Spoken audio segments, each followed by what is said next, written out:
Bismillahirrahmanirrahim. Assalamualaikum warahmatullahi wabarakatuh. Sobahul khair. Ahlan wa sahlan. Kaifa halukum? Bi khair alhamdulillah. Mada darsunal an? Darsunal an al-lughah Arabiyah. Baik anak-anakku semua, bagaimana kabar kalian? Alhamdulillah bi khair ya. Baik-baik dan senantiasa semangat walaupun kita masih belum bisa tatap muka. Jangan bersedih dong, kita semangat ya. Dan apa yang akan kita pelajari sekarang? Al-lughah Arabiyah, pelajaran bahasa Arab. Sekarang kita memasuki pelajaran keempat ya. Ad-darsul rabi'. Pelajaran keempat. Tentang apa? Tentang pil fasli di dalam kelas. Baik, pagi ini apa yang akan kita bahas? Oke, anak-anak boleh juga siapkan ya buku bahasa Arabnya, buka pelajaran keempat pil fasli. Minggu lalu kita sudah membahas kosakatanya. Anak-anak sudah menghafalkan, sudah divideokan, luar biasa hebat, terima kasih. Dan sekarang kita akan ke tata bahasanya. Nah, Bu, tata bahasa itu apa? Kosakata yang minggu lalu itu bisa digunakan dalam susunan kalimat.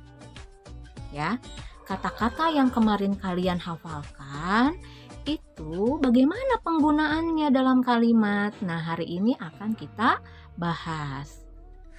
Apa yang akan kita pelajari? Yaitu tentang 1.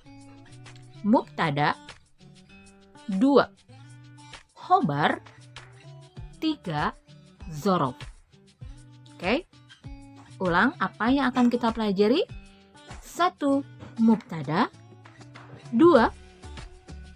Khobar, 3. Zorof. Apa sih Bu Yanti? Aku nggak ngerti. Iya, sekarang akan Ibu jelaskan ya. Susunan kalimat yang digunakan nanti yaitu ada mubtada di awal kalimat, lalu ada khobar. Nah, khobar ini terletak setelah mubtada. Jadi nanti kalimatnya mubtada khobar. Paham tuh? Sampai sini dulu. Nanti kalimatnya ada mubtada khobar. Nah. Bu, tadi zorof buat apa? Zorof itu nanti ada di khobar. Khobar ini nanti ada pembagian lagi, terdiri dari zorof dan isim majrur. Aduh, ini apa lagi Bu istilahnya? Tenang, anak-anak ikuti video ini langkah demi langkah. Jangan di skip ya. Oke, siap? Baik, kita ke selanjutnya. Susunan kalimat yang digunakan, tadi apa kata Ibu? Mubtada, khobar, dan khobarnya terdiri dari zorof dan isim majrur. Oke.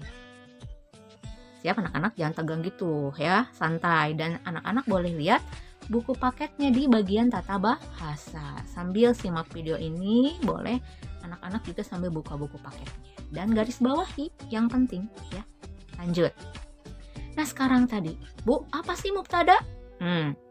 Mubtada adalah isim atau kata benda. Isim itu kata benda. Lah, cirinya apa Bu kata benda? Kata benda itu cirinya ada alif lam. Ya, katanya beralif lam. Nanti kita lihat. Mubtada adalah isim atau kata benda yang terletak di awal kalimat dan fungsinya sebagai subjek. Nah, kayak bahasa Indonesia ya ada subjek ya. Mubtada adalah isim atau kata benda, yaitu kata yang beralif lam yang terletak di awal kalimat dan berfungsi sebagai subjek. Baik, itu mubtada. Selanjutnya, apa yang dimaksud dengan khobar? Tadi ada mubtada, setelahnya ada khobar. Khobar sama isim atau kata benda juga yang terletak sesudah mubtada. yang fungsinya menyempurnakan pengertian kalimat atau sebagai predikat. Nah, kenapa mubtada sama khobar itu berpasangan? Karena ada subjek, ada juga predikat. Subjeknya apa tadi? Mubtada. Predikatnya khobar. Oke? Ya. Khobar ini kata yang terletak sesudah mubtada. Oke. Selanjutnya. Nah, khobar itu tersusun dari zorof dan isim majrur. Ada yang namanya zorof. Tadi di judul kita akan bahas zorof. Zorof itu ya, kita lihat sebagai berikut. Sebentar, sebelum ke sana isim majrur dulu. Isim majrur itu adalah kata benda setelah zorof. Dia selalu ikutan ke zorof. Ikut gitu ya. Baik, kita lihat dulu. Isim majrur tadi apa? Kata benda yang selalu ikut atau terletak sesudah zorof. Paham tuh? Kalau ibu kecepatan, ulang lagi videonya. Jangan bosan-bosan, sabar. Kita sedang menikmati proses pembelajaran bahasa Arab. Jangan mau terburu-buru. Bisa. Santai, tenang, tapi paham ya. Baik, nah sekarang yang termasuk zorof. Di buku paket juga ada 10 kata, walaupun banyak sebetulnya. Tapi yang akan kita fokuskan 10 kata. Yang termasuk zorof, yang pertama ada kata apa? Amama. Amama di depan. Ada kata apa yang kedua? Waro'a, di belakang. Yang ketiga, khalfa, sama artinya di belakang. Kalian boleh gunakan waro'a ataupun khalfa untuk pengertian di belakang. Ada pauko di atas, tahta di bawah, janiba di samping, haula di sekitar, wasato di tengah-tengah, khorija di luar, dakhila di dalam. Baik, anak-anak kita lanjut ya. Ada iklan dulu tadi. 10 kata zorof ini seperti biasa hafalkan itu bahasa Arab sama bahasa Indonesianya, bukan hanya urutannya amama, waro'a, khalfa, bukan hanya gitu. Amama di depan, waro'a di belakang, khalfa di belakang, pauko di atas, tahta di bawah. Itu yang harus dihafalkan ya anak-anak. Jangan pernah bosan, karena ilmu tidak akan berat kalian bawa, bekal kalian ya. Siap ya? Semangat, hafalkan zorof. Selanjutnya, kita lihat slide berikutnya.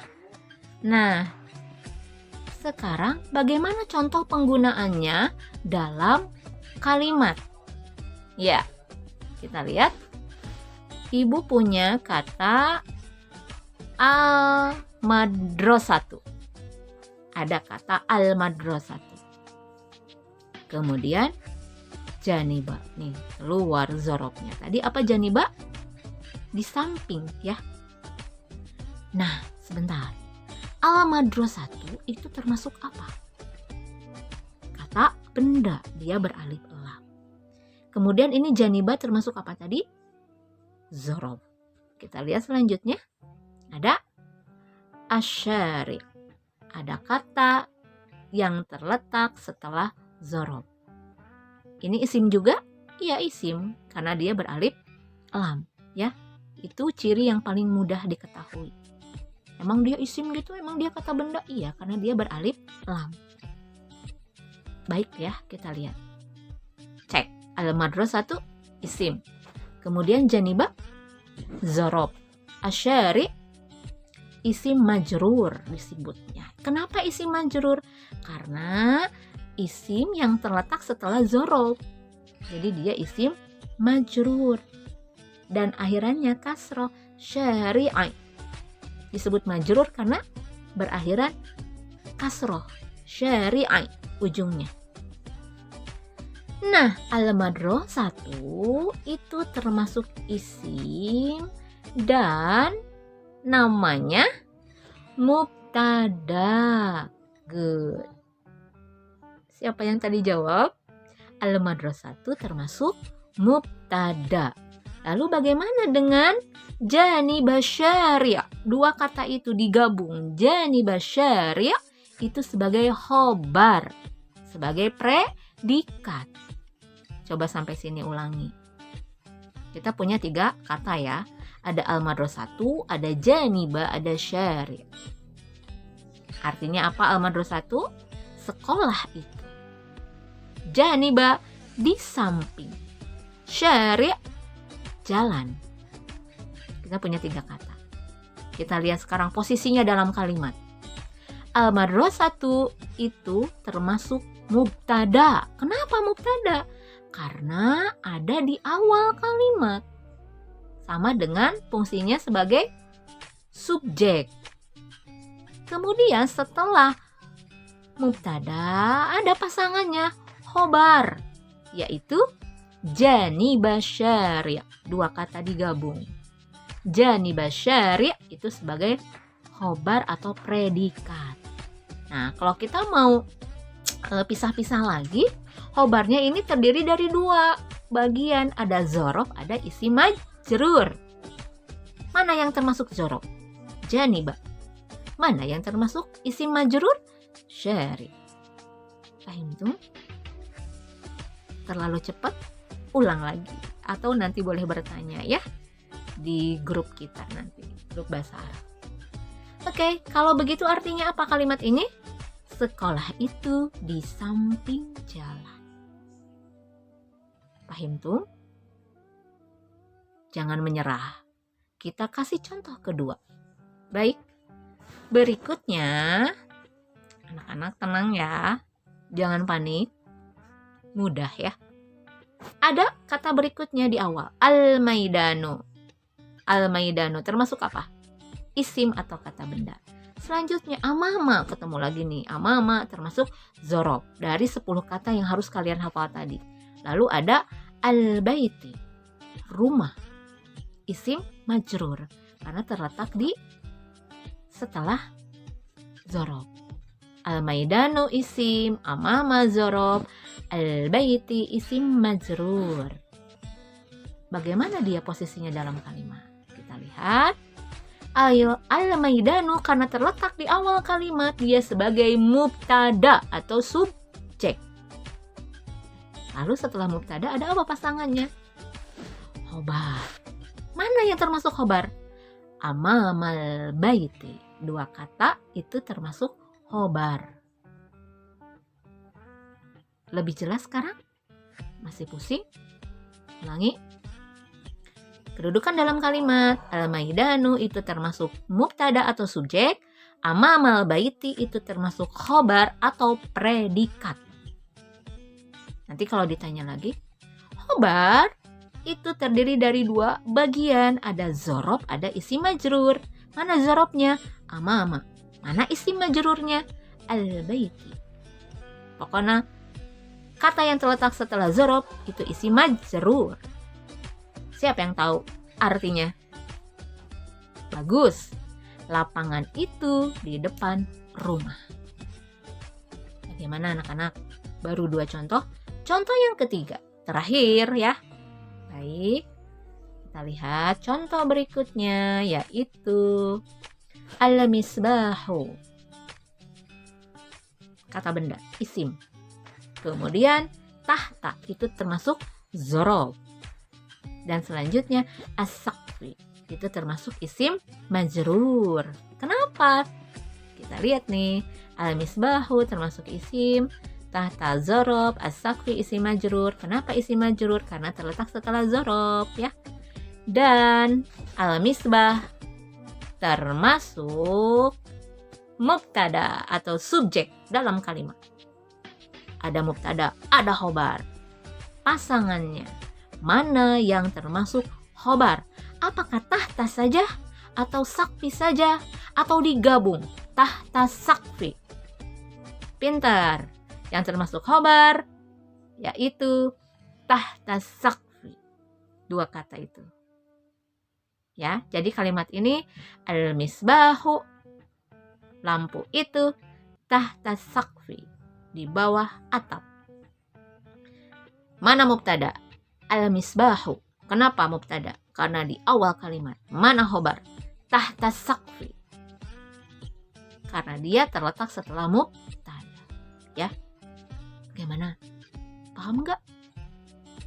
Mudah-mudahan bisa dipahami. Kalau masih pusing juga, back lagi videonya, masih gak bisa juga, boleh telepon, boleh tanya di grup juga ya. Jangan pernah menyerah, insya Allah dimudahkan oleh Allah ya. Barang siapa yang bersungguh-sungguh pasti akan diberikan hasil yang baik. Baik, pengertian yang tadi dulu. Al-misbahu tahta saqfi, yaitu lampu itu di bawah atap. Semua contoh ini ada di buku paket kalian ya. Silahkan dibaca ulang buku paketnya dan kemudian simak kembali videonya. Siapkan pertanyaannya yang tidak paham, baru kita nanti akan bahas di grup ya. Dan tidak terasa, alhamdulillah penjelasannya cukup sekian. Mohon maaf atas segala kekurangannya. Dan sekarang kalian akan latihan di buku paket, ada latihan yang menjodohkan ya, menjodohkan kata, latihan 5, kemudian ada latihan 6 yang pilihan ganda. Nah, di situ mungkin nanti banyak arti-arti yang kalian tidak tahu. Tanya di grup. Kata-kata yang kalian belum paham, biar nanti teman-teman yang lain juga jadi tahu itu artinya apa ya. Tetap semangat. Tidak ada kata sulit, tidak. Kalian sedang belajar. Belajar berarti untuk bisa paham. Kalau belum paham, terus belajar. Karena ibu yakin kalian pasti bisa. Ya, cintai bahasa Arab karena dia bahasa Al-Quran, panduan hidup kita. Semangat. Terima kasih. Sudah selesai anak-anak. Masih pengen ketemu nih. Tapi cukup sampai di sini. Wassalamualaikum warahmatullahi wabarakatuh. Ila liqa.